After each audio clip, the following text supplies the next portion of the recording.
Šabatas Šemot, kas yra Izraelio dievas.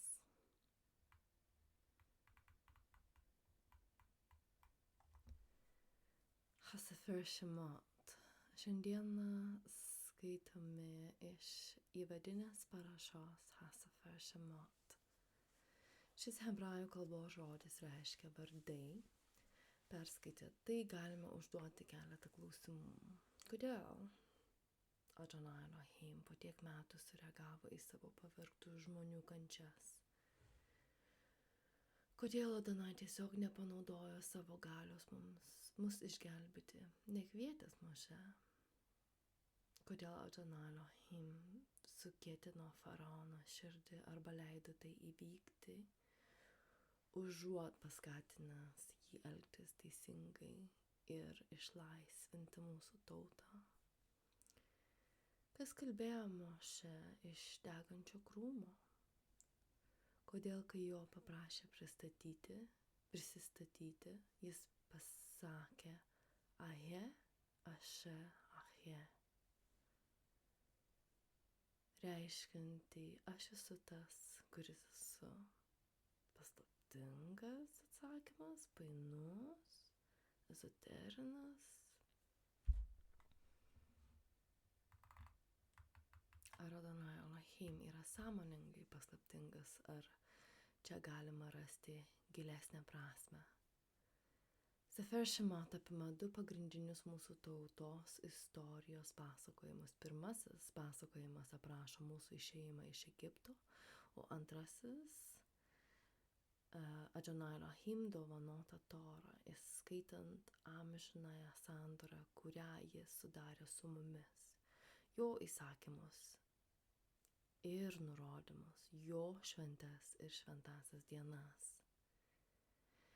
Kai šie mūsų tautos įrašai sujungiami su Adonai Elohim kūrinijos aprašymu Berašyt, šie trys sudaro mūsų žinių apie Dievą pagrindą. Didžioji dalis to, ką skaitome likusioje šventojo rašto dalyje, tiesiog papildo tai, ką jau žinome iš Berašyt ir Šemot.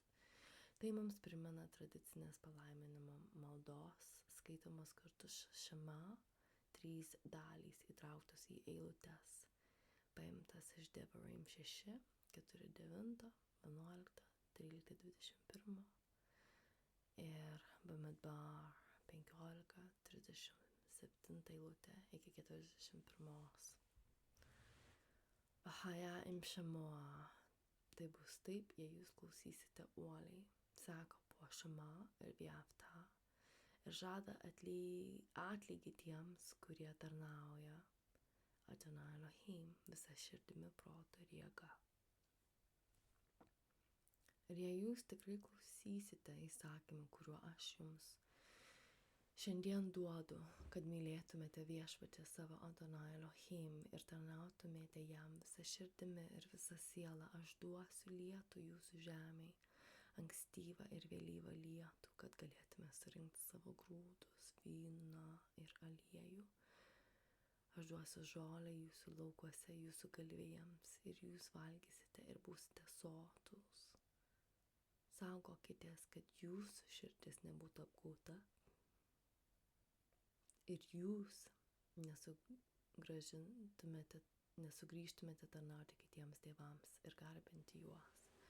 Tada Adonai pyktis užsidegs prieš jūs ir jis uždarys dangų ir nebus lietaus ir žemė neduos jums savo gausos ir jūs greitai pražūsite iš geros žemės, kurią viešpats jums duoda. Taigi įsidėkite šiuos mano žodžius į savo širdį ir sielą, pririškite juos kaip ženklus prie savo rankų ir jie bus kaip ženklas ant galvos, tarp akių. Mokykite jūs savo vaikus, kalbėkite apie juos, kai sėdite namuose, kai einate keliu, kai atsigulėte ir kai atsikeliate.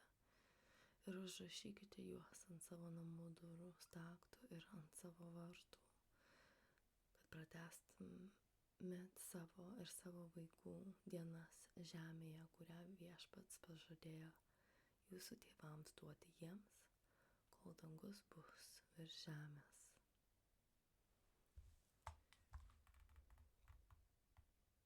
Pajumir.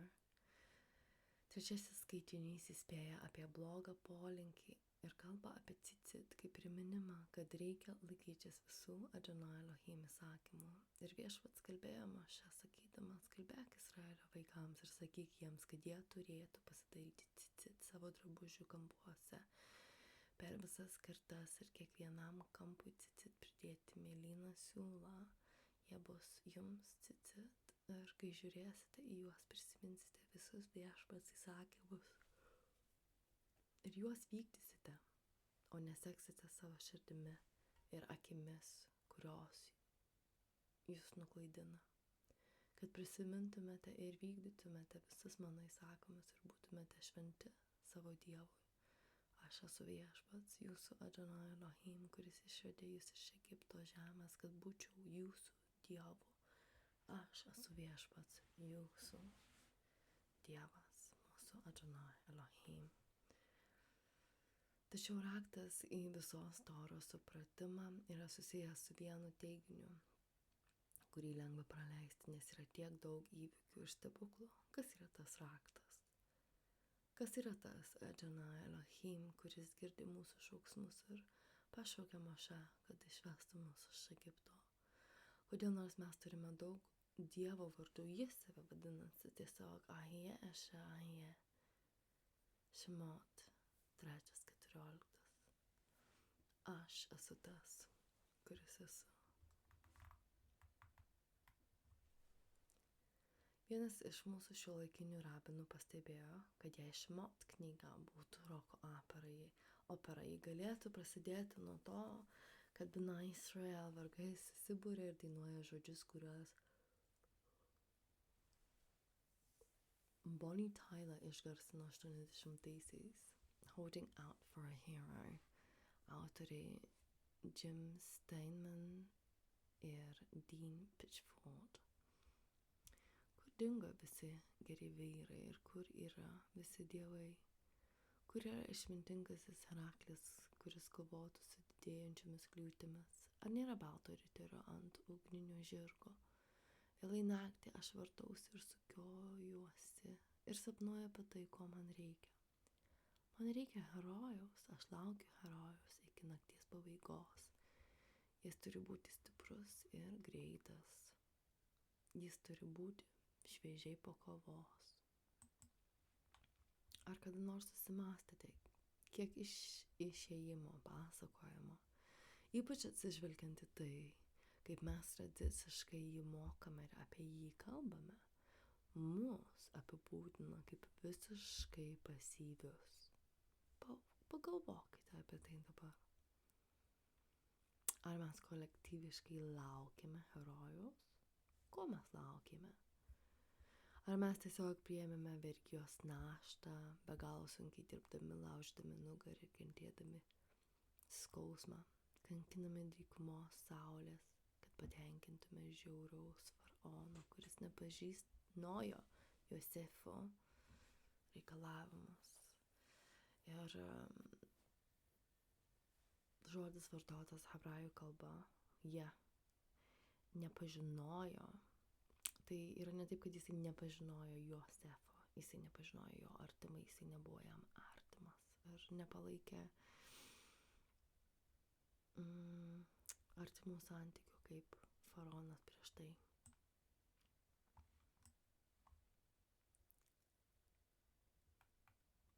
Mes negirdime nieko apie veiksmus ar didvyriškumą išskyrus akušerės, kurios atsisakė nužudyti kūdikius, kurios jos pačios atvedė į šį pasaulį. Bet palaukite, yra herojus, Mošė užaugo, sužinojo savo tautos likimą ir pats bandė mus išgelbėti. Deja, jo pastangos nebuvo sėkmingos ir nebuvo įvertintos. Tačiau atidžiau perskaitę tekstą galime pasidžiaugti keletų svarbių pasipriešinimo, drąsos ir užuojautos veiksmų po faraono paskelbimo, kad visi mūsų moterų pagimdyti sūnus turi būti nedelsiant nužudyti. Greitai sužinome apie drąsią 2 akušerių Šifros ir Puo maištą. Atkreipkite dėmesį, kad jos netgi paminėtos vardais. Šios akušerės nepakluso įsakymui ir vietoj to išgelbėjo mūsų sūnus.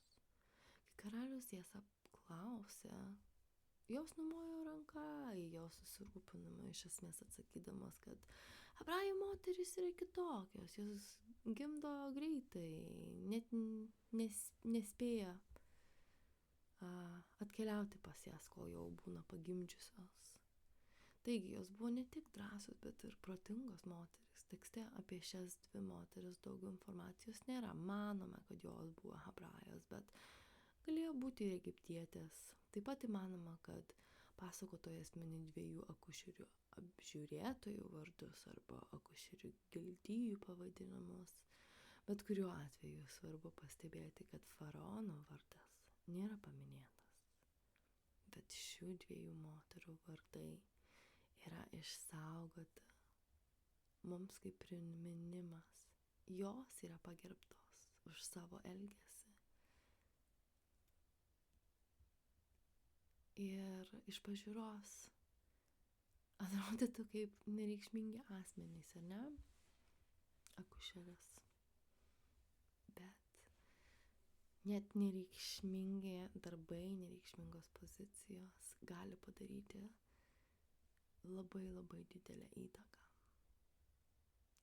Šiame kontekste susipažįstame su Jocheved ir Amram, dviejų mažų vaikų, Aharono ir Miriam tėvais. Vienas vyras iš Levio namų nuėjo ir vedė moterį iš Levio. Antro pirmo ir 6.2 identifikuojami kaip Amram ir Jocheved. Jocheved yra trečiojo vaiko gimdymo procese. Ir atsižvelgiant į siaubingas gyvenimo aplinkybės, iš tikrųjų yra nuostabu pagalvojus, kad Izraelio tauta toliau gimdė vaikus. Tai suteikia progą papasakoti midrašišką istoriją apie Miriam. Išminčiai sako, kad Amram buvo savo laikmečio mokslininkas ir kai išgirdo faraono planą nužudyti visus berniukus, jis išsiskyrė su žmona, kad jiems nebegimtų daugiau vaikų, taip užtikrindamas faraono piktadario plano sėkmę. Kiti vyrai sekė jo pavyzdžiu, bet jo 5-metė dukra Miriam jį sudraudė: tėve, tavo nutarimas yra žiauresnis nei faraono. Faraonas nutarė tik dėl berniukų, o tu nutarai dėl berniukų ir mergaičių.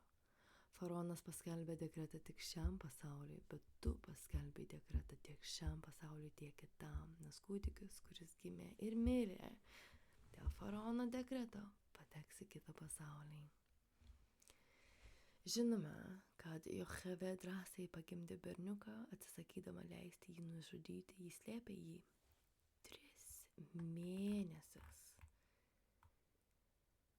Tie 3 mėnesiai turėjo būti siaubingi, primenantys vaikus slėptus per holokausto metus. Kiekvienas verksmas turėjo kelti siaubą, kad jie gali būti aptikti, bet Miriam pranašavo pagal Midrašą, kad šis naujagimis taps didžiu vadovu ir išgelbės mūsų tautą iš vergovės. Bet kuriuo atveju žinome, kad Jocheved su meile pagabino mažą arką, kad Mošė plauktų upę tikriausiai į saugią vietą, o Miriam laukė Nilo krantuose stebėdama savo mažąjį broliuką, kol jį paėmė faraono dukra. Mes galėtume įtraukti faraono dukterį į mūsų didvyrių sąrašą, prisiminę jo sprendimą auginti hebrajų vaiką kaip savo, tiesiogiai prieštaraudama savo tėvui. Cipora, Mošės midianitė žmona, taip pat turėtų būti įtraukta į mūsų didvyrių sąrašą, nes ji parodė drąsą, kai vėliau apipjaustė savo sūnų Geršom, kad jis galėtų užimti savo vietą Bnai Israel bendruomenėje. Toliau skaitome, Miriam pamatė, kaip faraono dukra paėmė krepšį su jos broliu. Miriam parodė nuostabų įžvalgumą ir drąsą. Kaip 5-mečiai vaikai, turbūt.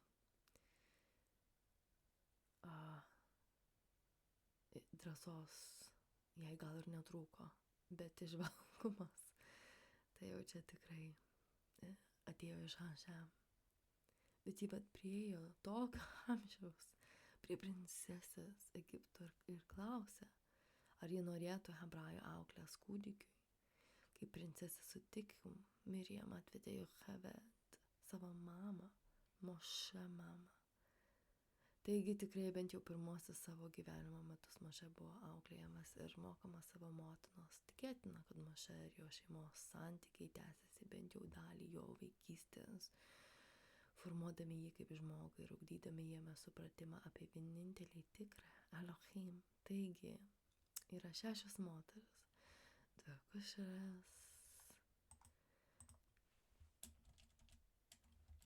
Moše, motina, įmotė, sesuo ir žmona, kurios parodė neįtikėtiną charakterį, stiprybę ir drąsą, susidūrusios su didžiuliais sunkumais. Jos priėmė ir veikė pagal Hašem nurodymus, net jei to ir nesuvokė.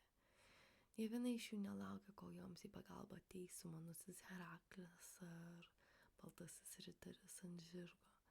Vietoj to jos aktyviai įvertino situaciją, kurioje atsidūrė ir padarė viską, ką galėjo, pagal savo geriausias galimybės. Kiekviena iš jų dalyvavo Adonai Elohim plane mūsų tautai, primindamos mums apie mūsų pačių atsakomybę imtis veiksmų, kai pasitaiko proga, o nelaukti, kol kas nors kitas imsis veiksmų už mus. Moše augo rūmuose kaip faraono dukters įvaikis, bet niekada nepamiršo savo tautos. Suaugęs vyras, jis tapo liudininku kaip egiptietis prižiūrėtojas Moše hebrajų, jis smogė egiptietį ir jį nužudė, o sumuštas hebrajus tapo liudininku. Vėliau jis bandė tarpininkauti tarp 2 besiginčijančių hebrajų, kurie paklausė, ar jis ketina nužudyti ir juos, aiškiai parodydami, kad jo nusikaltimas yra žinomas ir kad jo tauta jo nelaiko savo išgelbėtoju. Moše manydamas, kad faraonas netrukus sužinos apie jo poelgį ir bus nuteistas mirties bausme, pabėgo į Midiano žemę. Ten jis sutiko ir vedė Ciporą, Jitro dukterį, ir antrąjį savo gyvenimo 40-metį praleido kaip avių ganytojas. Mošės sutikimas su Adonai Elohim yra unikalus, nes jis mums atskleidžia daugiau apie Dievo charakterį, nei buvo atskleista iki tol. Markus 12, 26, 27 eilutės. Rav Ješua pasakė, argi neskaitėte Moše knygoje ištraukoje apie krūmą, kaip Adonai Elohim jam pasakė, aš esu Abraomo Elohim, Izaoko Elohim ir Jokūbo Elohim. Jis yra nemirusiųjų, bet gyvųjų Dievas. Taigi mes žinome, kad Adonai Elohim nusprendė apibūdinti save per tuos, su kuriais sudarė amžiną sandorą. Šis apibūdinimas taikomas tik vienai šeimai – Abraham, Yitzchak ir Jakov, Izraeliui ir Izraelio vaikams.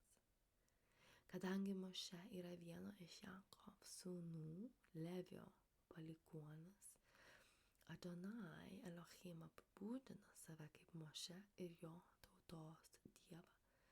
Degantis krūmas aprašytas Šemot 3:2 eilutė yra teofanija.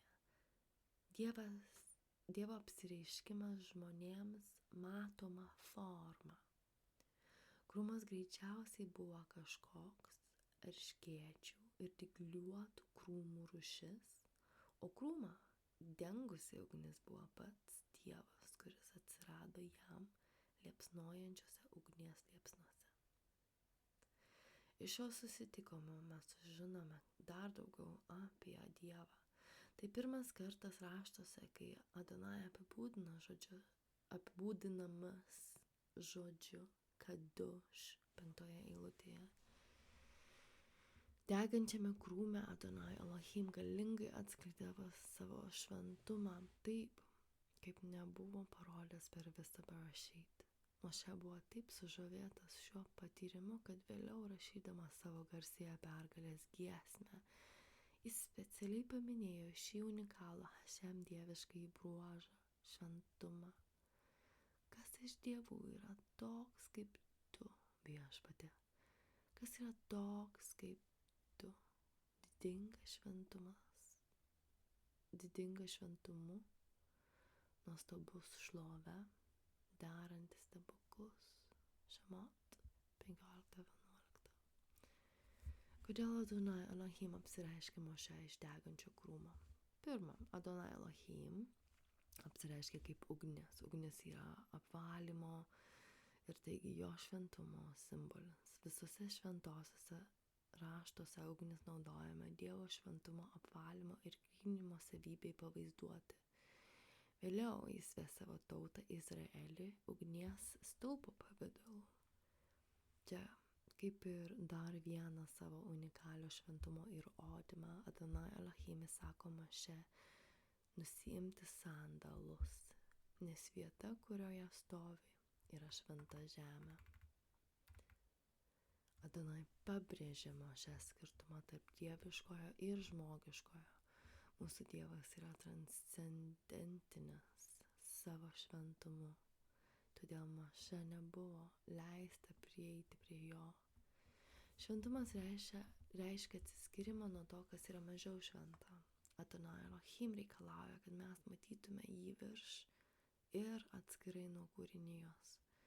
Šventumas nėra tiesiog teisumas, nors teisumas yra šventumo dalis. Šventumas yra tobulumas. Hašem kitoniškumas, skirtumas tarp kūrėjo ir sukurtųjų, tai begalinis atstumas tarp Adonai Elohim dieviškumo ir mūsų žmogiškumo. Hašem sako, aš esu Dievas, o ne žmogus, šventasis tarp jūsų. Hašaja 11:9. O mes galime tik atsakyti, yra kito tokio švento kaip viešpats. Šmuel Alef 2:2. Antra, Adonai Elohim apsireiškė Mošė iš degančio krūmo kaip savo šlovės atvaizdas. Ši teofanija buvo bauginanti,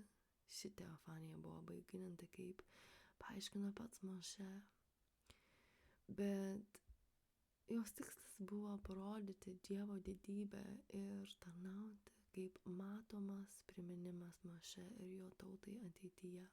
Netrukus ir būtent toje pačioje vietoje Hašem parodė savo šventumą ir šlovę visai Izraelio tautai, kaip Mošė ir Bnai Israel netrukus sužinos, Adonai Elohim šlovė yra kaip deganti ugnis, šviesą spinduliuojantis ugnies stulpas, tokia ryški šviesa, kad nei vienas žmogus negali prie jos priartėti.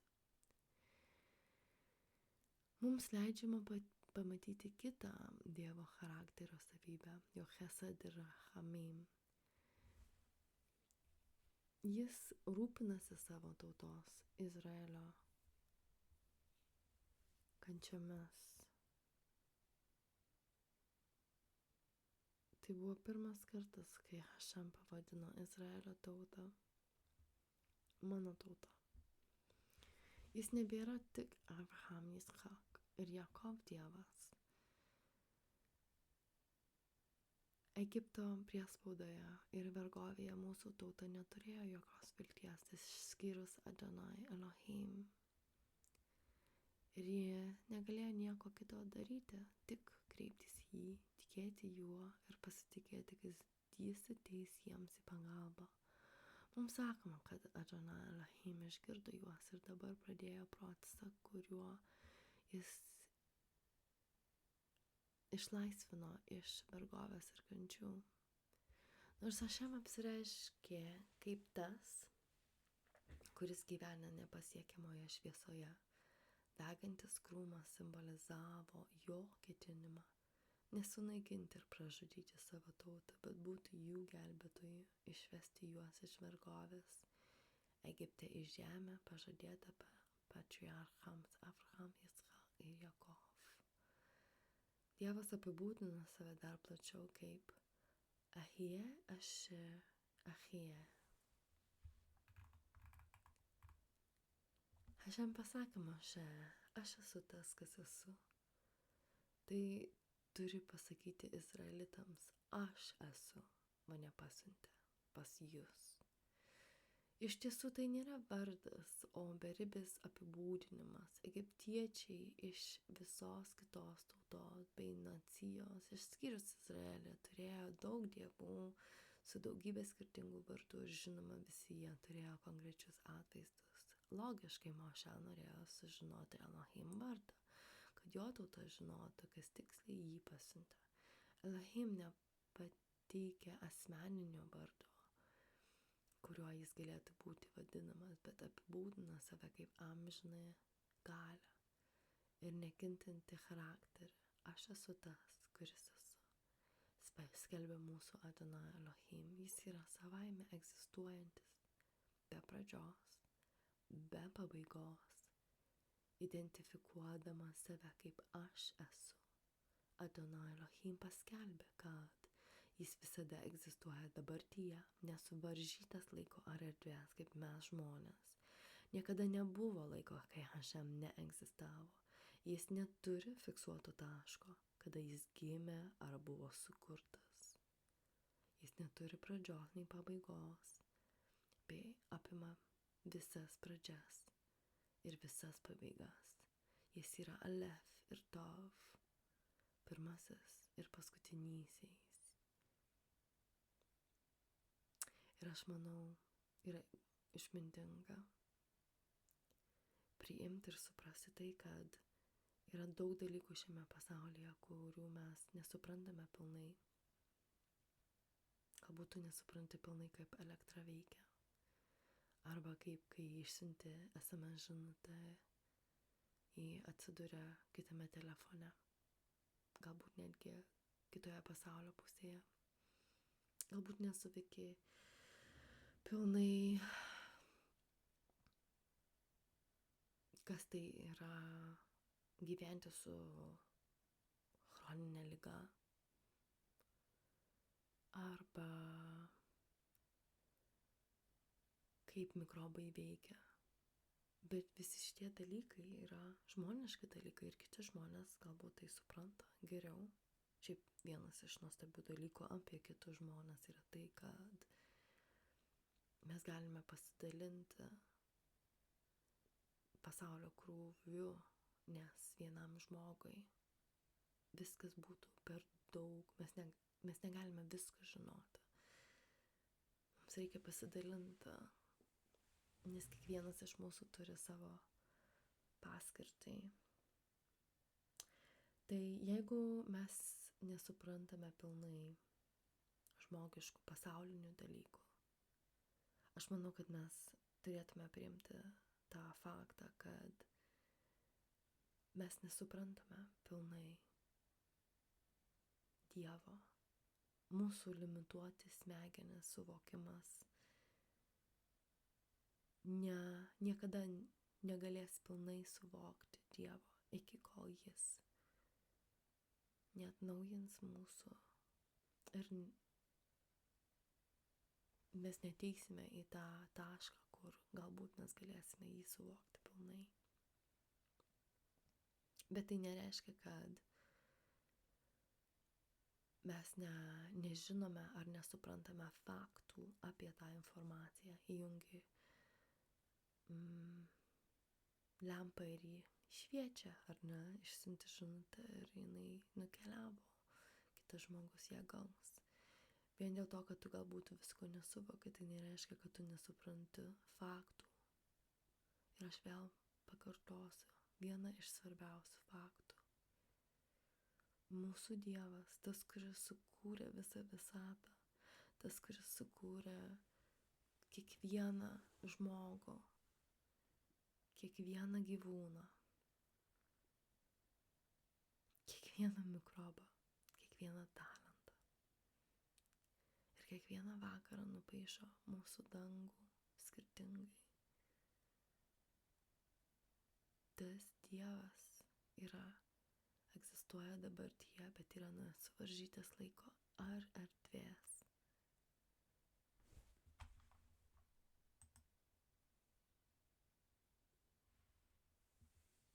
Ir niekada nebuvo laiko, kai Hašem neegzistavo, jis neturi fiksuoto taško, kada jis gimė ar buvo sukurtas. Jis neturi pradžios nei pabaigos, bet apima visas pradžias ir visas pabaigas. Jis yra Alef ir Tov, pirmasis ir paskutinysis. Anksčiau jau kalbėjome apie vardus, apie jų reikšmę ir apie tai, ką tėvai gali norėti savo vaikams perteikti per vardų reikšmę. Žinoma, visi vardai turi reikšmę, bet mes dažniausiai ignoruojame tą reikšmę, nes vardas paprastai sutikamas dėl vardo skambesio. Kai kurios tautos vis dar suteikia vardus pagal tai, ko nori savo vaikams. Kinijoje dažnai yra atvirkščiai. Vaikas pavadinamas pagal tai, kuo jis nėra. Pavyzdžiui, nesenai Cambridge'o universiteto daktaro laipsnį įgijęs asmuo buvo pavadintas Išmintis. Nes astrologai jo tėvams pasakė, kad jis yra kvailas. Jie davė jam tokį vardą kaip nedidelę kompensaciją už tai, ko jam trūksta. Nors manau, kad jis tikrai įrodė tiems astrologams. Ir visi dabar žino, kad jie klydo. Afrikos krikščionims įprasta duoti tokius vardus kaip geras ar paguoda. Senovės pasaulyje vardas buvo labai svarbus. Vardas suteikia galią valdyti žmogų, laiminti ir prakeikti jį. Jei žinojai Dievo ar demono vardą, galėjai jį valdyti. Tai po 400 metų Egipte, apimti pagonybės ir daugybės Egipto dievybių, mūsų tauta vos prisiminė savo tėvų Dievą. Todėl tai, ką Adonai Elohim pasakė Moše, galėjo būti suprasta kaip savotiškas prisistatymas.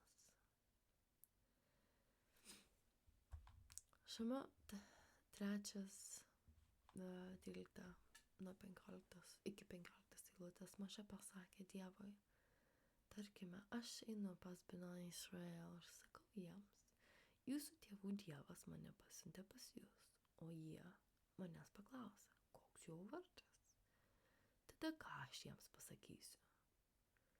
Adonai Elohim atsakė Moše, aš esu tas, kas esu.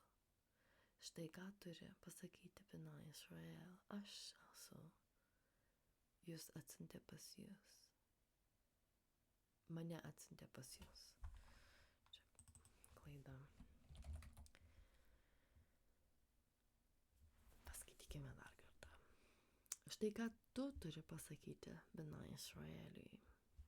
Aš esu, mane atsiuntė pas jūs.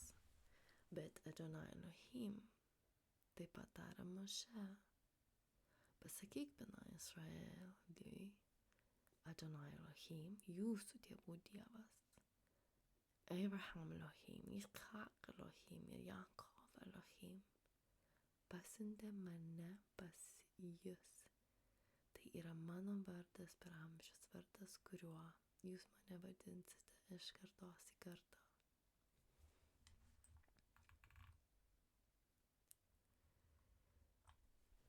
Kas yra šis Adonai Elohim, kuris girdi mūsų šauksmus ir pašaukia Moše, kad išvestų mus iš Egipto? Mūsų Adonai Elohim neturi vardo kaip pagonių dievai, jis yra identifikuojamas kaip vienintelis ir nepakartojamas savo rūšies visatoje. Kas jis? Jis yra karalius, jis yra kūrėjas, jis yra atpirkėjas, jis yra gelbėtojas, jis yra skydas, jis yra Abraham, Yitzchak ir Jankov Dievas, Izraelio Dievas. Ir jis yra vienintelis Dievas, kuris save vadina Izraelio Dievu. Kito tokio kaip jis tiesiog nėra. Shabbat shalom.